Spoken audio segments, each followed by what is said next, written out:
নির্বাচনগুলোর আঙ্গিকে আমরা গতকাল থেকেও আলাপ করছিলাম বিষয়টা।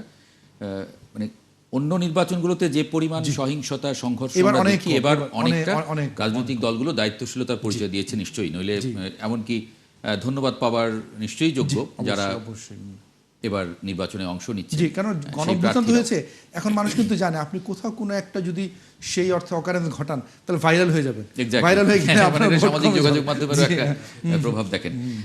ইলিয়াস ভাই, মানে সাংবাদিকের চোখে আপনি নির্বাচনের আগের রাতটা কেমন দেখছেন? না না, নির্বাচনের আগের রাতে তো ভালোই দেখেছি, বাট এই আপনার স্টুডিও ঢোকার আগে কয়েকটা রিপোর্ট দেখলাম যে বিভিন্ন জায়গায় টাকা নিয়ে ধরা পড়ছে জামাতের নেতারা। তারপরে জাল ভোটের কথা শুনলাম আমরা দুটা না তিনটি জায়গায়। তো ধরুন জাল ভোটের কথা আমরা দু তিন জায়গায় ধরা পড়েছে, এরকম কত জায়গায় হচ্ছে আমরা কিন্তু জানি না। বাট আমাদের কিন্তু এটি প্রত্যাশা না, আমরা চাই যে নির্বাচন। প্রচারণার সময় তো জামাত ইসলাম নৈতিকতার কথা বলেছে, দুর্নীতি মুক্ত থাকার কথা প্রতিশ্রুতি দিয়েছে, এগুলোর সঙ্গে এগুলো সাংঘর্ষিক মনে হয় না? না, সাংঘর্ষিক তো বটেই, বাট জামাতের কাছে এটা প্রত্যাশা করি না। আমরা করি না যে জামাত এটি করবে, কারণ অনেকেই মনে করেন বা তারা নিজেরাও মনে করেন যে তারা তুলনামূলকভাবে সৎ, এবং তাদের স্লোগানই আছে আল্লাহর আইন চাই, সৎ লোকের শাসন চাই। এই ভোটে কারচুপিতে আল্লাহর আইনে নাই, আল্লাহর আইন চাই, তারা ওটা থেকে সরে এসেছে। সেটি তো একটা বিচ্যুতি। যেমন তারা বলছে যে এখন প্রচলিত আইনে দেশ চলবে, তারপরে আমরা এক ঈশ্বরে বিশ্বাস করি, তারা হাজার হাজার ঈশ্বরে যারা বিশ্বাস করে তাদেরকে নমিনেশন দিয়েছে। এই সময় নানা প্রশ্ন আছে, সেই প্রশ্ন তোলা যায়। এই যেমন নারীদের ব্যাপারে কথা বলেছে, নারীরা সুপ্রিম পজিশনে যেতে পারবে না, তারপরে নারীদের কোনো একজন নারী কোনো নমিনেশন দেয়, সেই প্রশ্ন আছে। বাট এরকম যে একদম টাকা নিয়ে ধরা পড়বে বিভিন্ন জায়গায়, যদি শুধু যেমন এয়ারপোর্টের যে কথা বলেছেন সৈয়দপুর যেটি যাকে ধরেছে সেই ভদ্রলোকের পরিচয় দেখুন, তিনি একজন কলেজ টিচার, এবং তিনি বললেন আবার গার্মেন্টস ব্যবসা করেন। তো কলেজ টিচার হলে আবার গার্মেন্টস ব্যবসা কীভাবে করে আই ডোন্ট নো। এবং অনেক প্রথম বলা হয়েছিল 50 লাখ টাকা, এরপর বলা হয়েছে 74 লাখ টাকা। আর জনাব শহীদুদ্দিন চৌধুরী নির্ধারিত 15 লাখ টাকা পাওয়া গেছে, বাট তিনি কিন্তু ব্যাখ্যা দিয়েছেন, এবং তিনি সেটি বৈধভাবেই, আপনি জানেন নির্বাচনের বাংলাদেশের সংস্কৃতি, নির্বাচনের আগের রাতে সেন্টার একটা খরচ দিতে হয় যারা। আদিল মোহাম্মদ খান, এই যে অভিযোগ, এটা মানে কতটা গুরুত্বপূর্ণ মনে করেন? মানে কারণ ইলেকশনের আগের রাতে আসলে কর্মী সমর্থকদের তো কেন্দ্রে কোনো কাজ থাকার কথা নয়, এবং সেখানে পুলিশ পুরো জায়গাটা নিরাপত্তা বিধান করবে নির্বাচনী সরঞ্জামের এবং কেন্দ্রের একই সঙ্গে।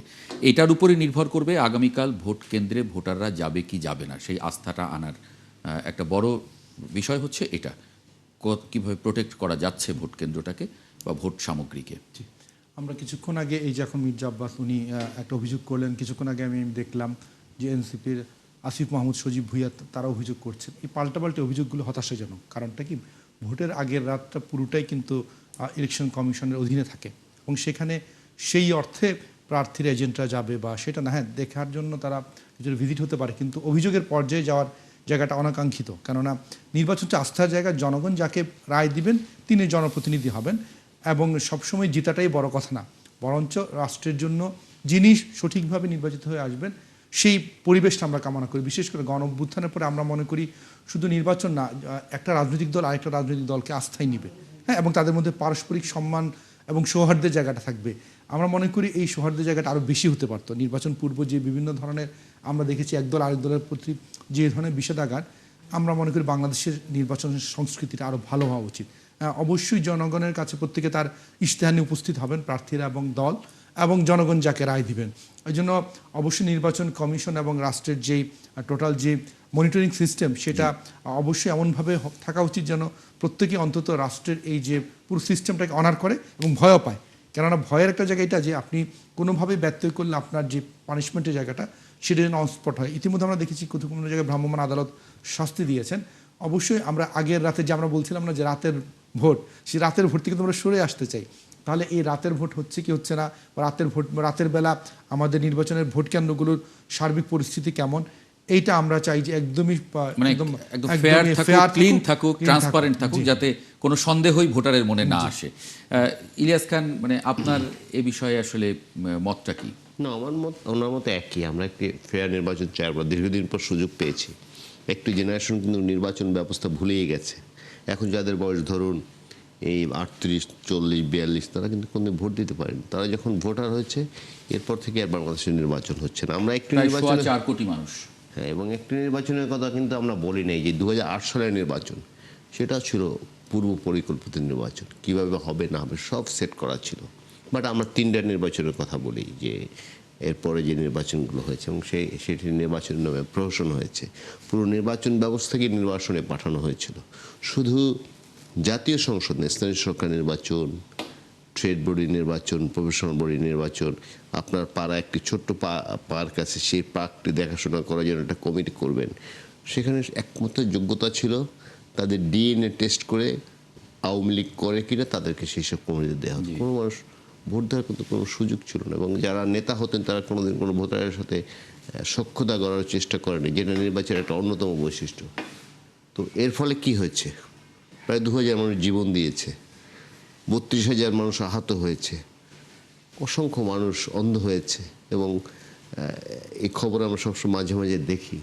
এরপর আমাদের একটা সুযোগ এসে সেই সুযোগটি আমাদের কাজে লাগানো উচিত। আজকে যে কদিন ধরে পরিবেশ ভালোই ছিল, আমি বলবো যে মানে প্রচারণার পর থেকে তো আমরা বড় রকমের সে ধরনের কিছু শেরপুরে দেখি। একজন জামাত নেতা নিহত, ওসমান হাদি নিহত হওয়া ছাড়া বড় কোনো ঘটনা কিন্তু আমরা দেখিনি। হ্যাঁ, বাট আজকে এসে আমরা কালকে নির্বাচন, আজকে কিন্তু নানা কথা শুনছি পুরো নির্বাচন ধৈর্য হারা হয়ে যাচ্ছে কিনা। এবং আমাদের যে রাজনৈতিক দলগুলোর একটা প্রবণতা যে কোনো মূল্যে জিততে হবে, এখান থেকে যদি আমরা বেরোতে না পারি বাংলাদেশে কোনোদিন গণতন্ত্রের বিকাশ ঘটবে না। আপনি জানেন যে 54 বছরে আমরা কিন্তু সামনের দিকে যেতে পারিনি, আমরা পিছনের দিকে গেছি। সেই 73 সালে যে নির্বাচনের কারচুপি শুরু হয়েছিল, পরবর্তী সবগুলো নির্বাচনে কোনো না কোনোভাবে সেগুলো হয়েছে। এক্স্যাক্টলি। সুতরাং এবার একটি সুযোগ আছে। এই যে আজকে ধরুন যে জামাত, বিএনপি, অন্য যে দল আছে, তারা কিন্তু দীর্ঘ লড়াই করেছে, অনেক স্যাক্রিফাইস করেছে, জেল খেটেছে, অনেকে গুম হয়েছে, নানা কিছু হয়েছে, যে কোর্টের বারান্দায় দৌড়েছেন, ঘরে ঘুমোতে পারেননি। তারপর যদি আবার নিজেরা কামড়ি করে এই অবস্থার সৃষ্টি করে, তাহলে কিন্তু আমাদের আর যাওয়ার কোনো জায়গা থাকবে। সুতরাং বোধোদয় হওয়ার সুযোগ আসছে, আমি মনে করি তাদের বোধোদয় হওয়া উচিত। এখনও যদি কেউ মনে করে যে কোনো মূল্যে জিততে হবে, এই প্রবণতা বাদ দিয়ে এই যে মানসিক এই মাইন্ডসেট চেঞ্জ করে প্রকৃত গণতন্ত্রের অন্তত কাছাকাছি আমাদের আসতে হবে, যে আসলে গণতন্ত্র বলতে কী বোঝায়। এক্স্যাক্টলি। আদিল মোহাম্মদ খান, প্রায় 10 লাখ নিরাপত্তা কর্মী, নিরাপত্তা বাহিনীর সদস্য, তারা একটা নিরাপত্তা বিধান করবেন সারা দেশের প্রায় 43,042,779টি কেন্দ্রের। আমরা যদি ধরেন নগরগুলোর ক্ষেত্রে দেখি, আমরা যেভাবে মানে ভোটারদেরকে এক জায়গা থেকে আরেক জায়গায় যাওয়া বা এই বিষয়গুলো, মানে নগর কি আমরা এরকম করে মানে প্রস্তুত করেছি? আমরা কি এটা মাথায় রেখেছি ভোটারদের সুবিধা অসুবিধাগুলো? মানে একটা ভোটের দিন তো আমরা যেটা করি যে সব শাটডাউন হয়ে যায়, কারোর খুব নিত্য প্রয়োজনীয় জীবনযাপনও এখানে করাটা অনেক ক্ষেত্রে কঠিন হয়। মানে এটা আসলে আধুনিক বিশ্ব কি করে? আসলে দেখেন, আমাদের নির্বাচনের আগের দিন থেকে ছুটি এবং আজকে সন্ধ্যার পর থেকে বা গণপরিবহন বলেন, মোটরাইজড ভেহিকেল বন্ধ হয়ে যাচ্ছে। এখন আপনি রাইটলি বলেছেন যে আগামীকালকে তো আসলে আমাকে তো কেন্দ্রে যেতে হবে, আমি তো ভোটার, এবং মানে এটা ভেবে নেওয়ার কারণ নাই, সবার ভোট কেন্দ্র জাস্ট তার ওয়াকিং ডিস্টেন্সে। তাহলে মানুষ যাবে কীভাবে? এই বিষয়টা নিয়ে আমরা আগেও কথা বলেছি। আসলে রাষ্ট্রের অন্তত গণপরিবহনগুলো চালু রাখা উচিত, কেননা গণপরিবহন যে কোনো আধুনিক রাষ্ট্রের ভিত্তি, এবং বিশ্বের অনেক দেশেই মানে পুরোদস্ত গণপরিবহন চলে, মানুষ ভোট দিতে যাচ্ছে। তো এখন আমরা মনে হয় সেই অতীতের জায়গা থেকে ফিরে এসে নতুন একটা কালচার তৈরি করা দরকার ছিল, এবং এই সরকার সেটা গুরুত্ব দিয়ে ভাববার প্রয়োজন ছিল যে অন্তত ভোটের দিন গণপরিবহনটা যেন চলে। ব্যক্তিগত বাহনের পেছনে অবশ্যই রেস্ট্রিকশন থাকতে পারে, কিন্তু গণপরিবহনটা বিবেচনা না করলে দেখা যাবে ঢাকার মতো এত বড় শহর, এখানে কোটি কোটি ভোটার, তারা কীভাবে এই যোগাযোগটা করবেন। আমার মনে এটা আমরা ভবিষ্যতের ভোটগুলোতে এটা বিবেচনা করবো, এবং জনগণের পক্ষ থেকে দাবিটা আসতে হবে। জনগণের এখন সোশ্যাল মিডিয়াতে দেখেন কোনো একটা বিষয়ে যদি দাবি আসে, সেটা কিন্তু রাষ্ট্র শুনতে বাধ্য হয়। যেমন ভোট কেন্দ্রে মোবাইল নেওয়া যাবে না বা এই ধরনের যে দাবিগুলো ছিল, সেটা 24 ঘন্টার মধ্যে রাষ্ট্র সেটাকে কিন্তু পরিবর্তন করতে বাধ্য হয়েছে। এই জন্য আর আপনি দেখেন এখন যে মানুষ যাবে, মানুষ রিক্সায় যাবে, রিক্সা অনেক টাকা দিতে হয়, বিশেষ করে যেহেতু ক্রাইসিস থাকবে রিক্সার, তার ফলে আপনার খরচটা বাড়ছে।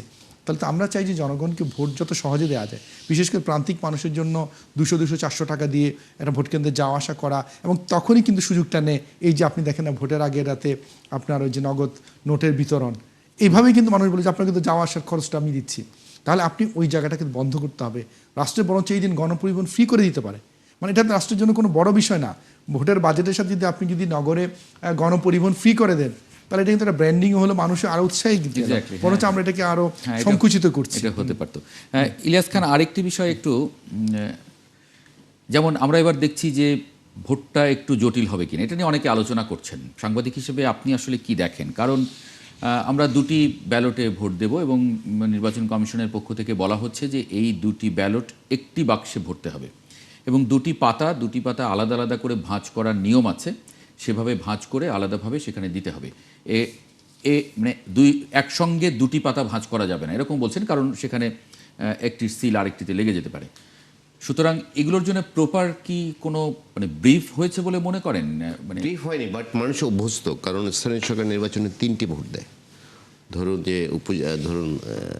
ইউনিয়ন পরিষদের নির্বাচনে চেয়ারম্যান সাহেবকে ভোট দেন, মেম্বারকে ভোট দেন, সংরক্ষিত আসনে ভোট দেন, সব ব্যালট কিন্তু আলাদা আলাদা। সুতরাং it's not a big deal. আমার মনে হয় না মানুষ এগুলো এবং এই যে বড় দলগুলো তারা তো নিশ্চয়ই বলেছে যে বিভিন্ন জায়গায় বাড়ি বাড়ি ক্যাম্পেনিং গিয়েছে, উঠোন বৈঠক করেছে, হয়তো পাবলিক মিটিংয়ে এভাবে বলেনি, বাট উঠোন বৈঠক করেছে, আলাদাভাবে নারী পুরুষ সবার সাথে কথা বলেছে। এটা বড় কোনো সমস্যা না। আমি আরেকটি প্রশ্ন একটু সিনিয়র সাংবাদিক হিসেবে আপনার কাছে করতে চাই। সোশ্যাল মিডিয়া এখন খুবই মানে জনপ্রিয় এবং সেখান থেকে অনেকে তথ্য সংগ্রহ করেন। সেই তথ্য সব সময় যে সত্য হয় বিষয়টি এরকম না, অনেকে উদ্দেশ্যমূলক তথ্য সেখানে ছড়ান এবং নানান, এটা খুবই ইলেকশন কমিশন থেকে শুরু করে সমাজের নানা স্তর থেকে এবার বারবার সাবধান করা হয়েছে যে বিষয়টা খুব পরিস্থিতি তৈরি করতে পারে, যে কোনো পরিস্থিতি। সেই জায়গায় আসলে গণমাধ্যম মানে কোনো ধরনের ভূমিকা যেটা নেওয়া উচিত সেটা এবারে নির্বাচনে নিতে পেরেছে কিনা? না, এবারে নির্বাচনে এটি হচ্ছে একটি বড় নতুন ফেনোমেনা। এই যে আপনি যেটা বললেন ফটো কার্ড বানানো হচ্ছে, আপনার ছবি দিয়ে আমি একটা কথা বানিয়ে লিখে দিলাম, 71 টিভির লোগো ইউজ করে এমন একটি কথা বললাম যে 71 টিভি এ ধরনের কোনো খবর প্রকাশ করেনি। এগুলো তো হচ্ছে, but it's a big challenge আমি ব্যক্তিগতভাবে মনে করি। ধরুন বাংলাদেশে অধিকাংশ মানুষের হাতে এখন স্মার্টফোন, হ্যাঁ, কি কোথায় ভিডিও বানাচ্ছে কি করছে আপনি কিন্তু জানেন না। এআই এখন যে লেভেলের ভিডিও তৈরি করে দেয় ধরাও মুশকিল। বাট সব কথা বড় কথা হচ্ছে মানুষ সচেতন হতে হবে। আমি নির্বাচন প্রসঙ্গ একটি বলি, আপনি একটু আগে বলেছিলেন যে আইন শৃঙ্খলা রক্ষাকারী বাহিনীর রাজনৈতিক দলগুলো যদি দায়িত্ব না নেয়, মনে কোনো একটি সেন্টারে 5,000 ভোট আছে, আইন শৃঙ্খলা বাহিনী কজন আছে? আমি যতটুকু জানি 15 জন আছে ম্যাক্সিমাম, 15 জন। এরা যদি কোনো ধরনের সমস্যা ক্রিয়েট করে, আইন শৃঙ্খলা রক্ষাকারী বাহিনী এটি করা টাফ। সুতরাং শুধু নির্বাচন কমিশন সরকারের উপর দায়িত্ব আমরা চাপিয়ে না দিয়ে সঙ্গে রাজনৈতিক দলগুলোর দায়িত্ব নিতে হবে, মানুষকে সচেতন করতে হবে। এই যে এআইয়ের বিষয় অনেক শিক্ষিত মানে বিশ্বাস করে ফেলে, কিন্তু একটা মিথ্যা কথা। মানুষকে সচেতন হতে হবে এবং মানুষের মধ্যে এক ধরনের কি বলে যে চেতনা জাগ্রত করতে হবে, তোমরা এগুলো করো না। আমি জানি না, হয়তো সময় লাগবে, নিশ্চয়ই এটি সলিউশন আমি মনে করি। আপনি খুব রাইটলি বলেছেন এবং আমরা অনেক দিন পরে একটা মানে ভালো নির্বাচন আশা করছে দেশের মানুষ এবং এটা হতেই হবে। আপনাকে অনেক ধন্যবাদ ইলিয়াস খান আমাদের সঙ্গে যুক্ত হবার জন্য এবং একই সঙ্গে আদিল মোহাম্মদ খান, আপনাকেও ধন্যবাদ জানাচ্ছি।